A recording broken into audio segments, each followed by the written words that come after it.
के अध्यक्ष जी, मेरे सामने यहाँ बैठे हुए सभी समाज के बंधु, माताएं और भगिनी और मेरे साथ राष्ट्रीय स्वयंसेवक संघ में काम करने वाले सभी मेरे सहयोगी बंधु, संघ के 100 वर्ष हो चुके हैं। इसके निमित्त संगठन ने समाज में जाकर के कुछ बातें कहने का, कुछ आग्रह करने का तय किया। 100 वर्ष हो गए हैं तो बहुत बड़ा कोई उत्सव मनाने है ऐसा नहीं है, ना कुछ करते तो भी 100 वर्ष हो जाते, जीवित रहते तो भी 100 वर्ष हो जाते। बड़ी बात यह है कि 100 वर्ष पूरा होने के बाद में हिंदू समाज के अंदर जो वातावरण, जो चेतना संगठन के प्रारंभ होते समय 1925 में आद्य सरसंघ चालक पूजनीय हेडगेवार जी के मन में जो कल्पना थी, वैसी चेतना हम ला पा रहे हैं क्या? उसका प्रयास कर रहे हैं क्या? अभी आपने पूजनीय महाराज जी का वक्तव्य सुना था, उसमें उन्होंने 2-3 बड़े सेंसिटिव बात कही थी आप लोगों के सामने। एक बांग्लादेश का उन्होंने चर्चा किया था। अभी रिसेंटली घटना है दीपू बांग्लादेश में जो उनके साथ हुआ, उससे भी एक और लेटेस्ट घटना में आपको गाजियाबाद की याद दिलाना चाहता हूं। आप सब लोग समाचार पत्र पढ़ते होंगे, न्यूज चैनल भी देखते होंगे।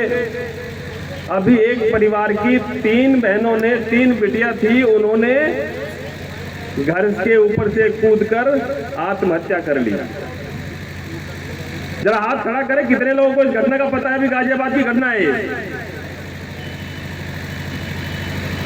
वो 3 बिटिया थी एक ही परिवार की, और मुझे लगता है कि वो बड़ी बिटिया 14-15 वर्ष की रही होगी और दोनों बहनें उससे छोटी थी।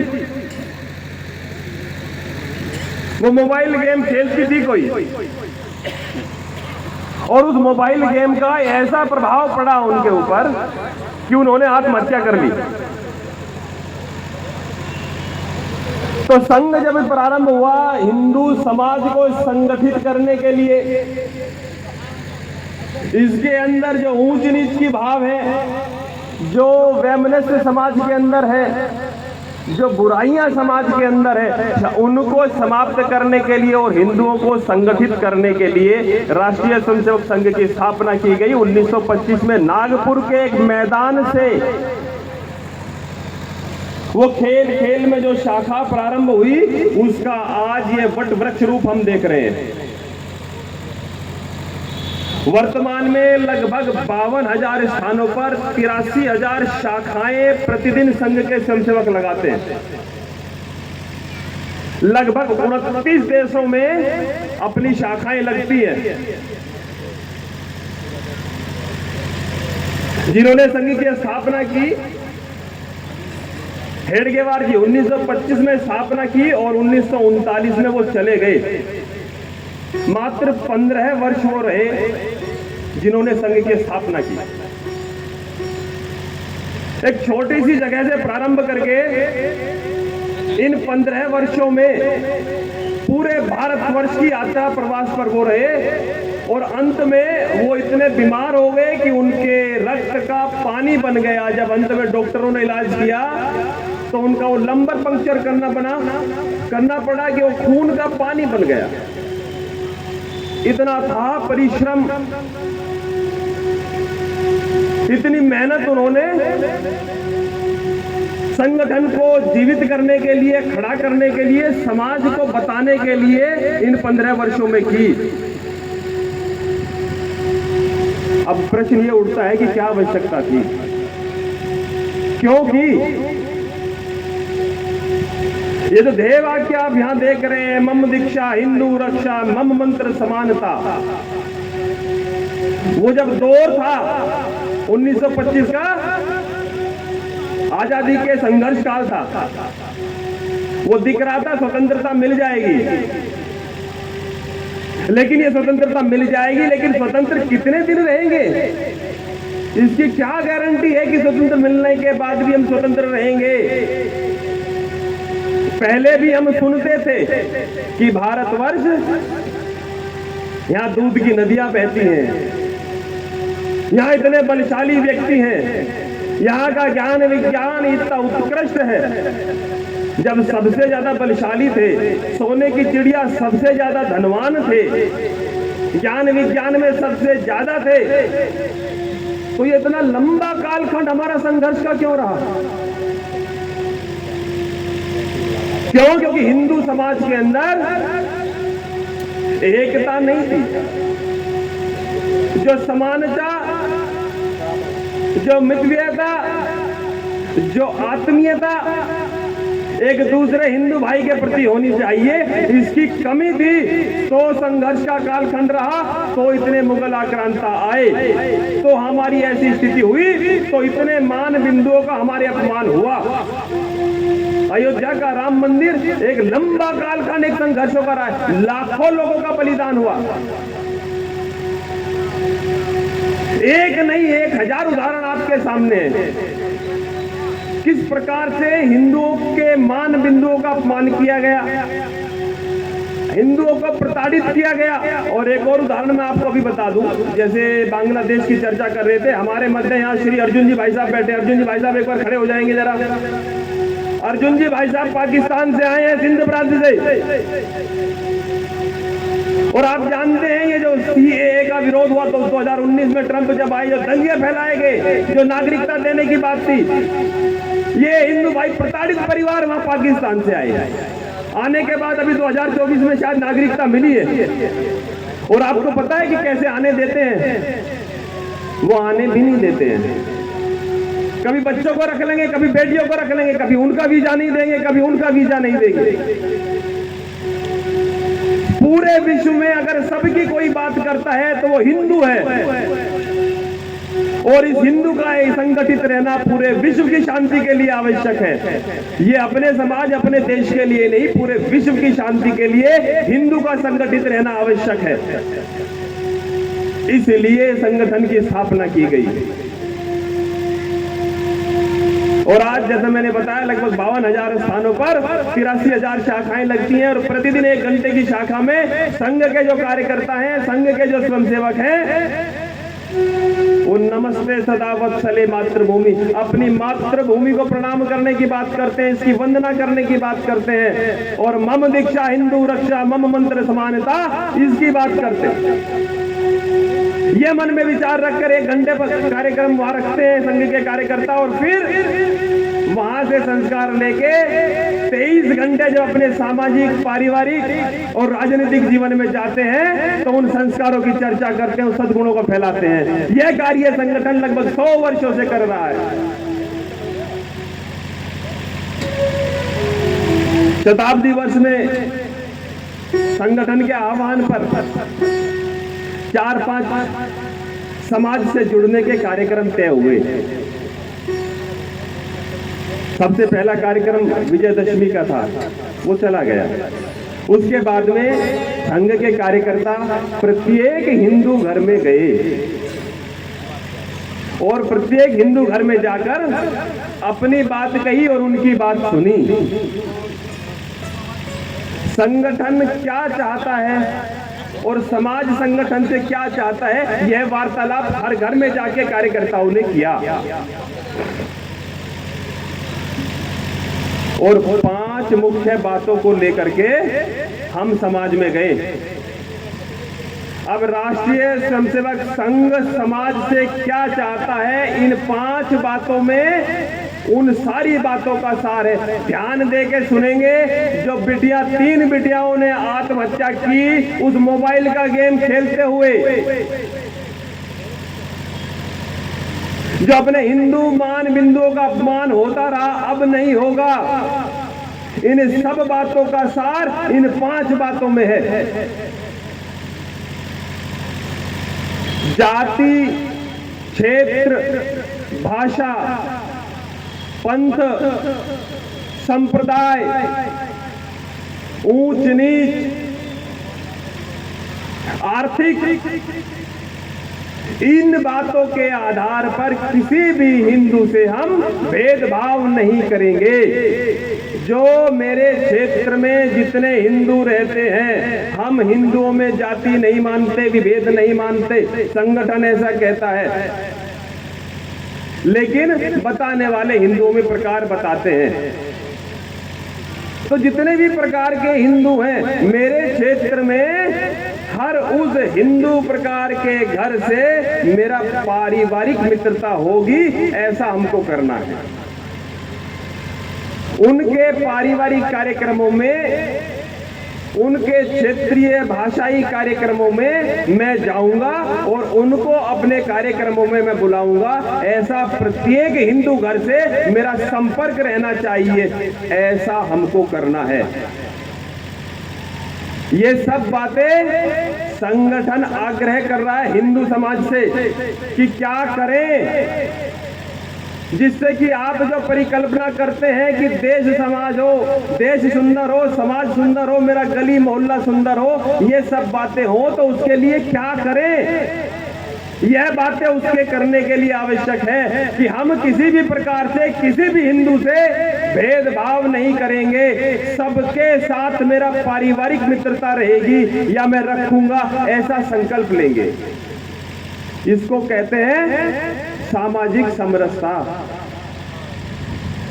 मेरा हिंदू समाज समरस हो, इसमें कोई भेद नहीं हो, जाति के नाम पर नहीं, आर्थिक नाम पर नहीं, ऊंच नीच के नाम पर नहीं, भाषा क्षेत्र के नाम पर नहीं, न मैं करूंगा न अपने आसपास होने दूंगा। मैं मेरे परिवार में समरस रखूंगा और अपने मोहल्ले में समरसता रखूंगा। ऐसा आग्रह संगठन का हिंदू समाज से है। जो परिकल्पना हम करते हैं सुंदर समाज की, वो इन्हीं बातों से बनने वाला है। खाली सोचने से कुछ होने वाला नहीं है, प्रत्यक्ष भागीदारी चाहिए। सुंदर हो तो उसमें मेरी क्या भूमिका है, अच्छा हो तो उसमें मुझे क्या करना होगा, अपनी भागीदारी तय करनी होगी, तब अच्छा होगा, तब सुंदर होगा। और कुछ लोगों ने समय समय पर देश के लिए, समाज के लिए अपनी भागीदारी तय की है, तो यहां तक हम आए हैं। स्वतंत्रता आंदोलन में भाग लेने वाले भगत सिंह, सुभाष चंद्र बोस, राजगुरु, चंद्रशेखर आजाद, ये जितने महान क्रांतिकारी हुए हैं, अगर अपने परिवार की या अपना सोचते तो क्या स्थिति ऐसी हो पाती जो आज है, वो स्वतंत्रता मिल पाती जो हमें मिली है। अंग्रेजों के कालखंड में 50 नहीं 5 भी हिंदू एक साथ इकट्ठे होकर बात नहीं कर पाते थे, जेल में डाल दिए जाते थे। 10 हिंदू लोगों को एक जगह इकट्ठा होने की, बातचीत करने की आज्ञा नहीं थी। तो वो अपना सोचते, अपने परिवार का सोचते, अपने व्यापार का सोचते, तो आज इस स्थिति में हम यहाँ बैठे ना होते, अपनी बातें इतनी जोर जोर से माइक पे बोल ना पाते। तो कुछ हैं जिनको अपना छोड़ के समाज की सोचनी पड़ती है, कुछ हैं जिनको अपना व्यापार, अपना परिवार छोड़ के देश की चिंता करनी पड़ती है।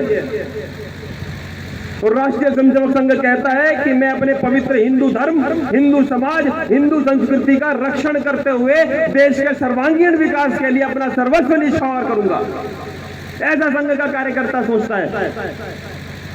तो समरस समाज हो, ये मेरे घर से प्रारंभ होगा, मेरे मोहल्ले से प्रारंभ होगा, ये मेरी सोच से प्रारंभ होगा। भेदभाव नहीं करूंगा, न होने दूंगा।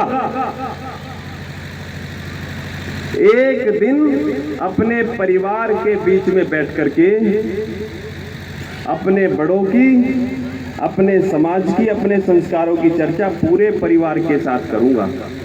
अकेला आदमी व्यसनों का शिकार हो जाता है।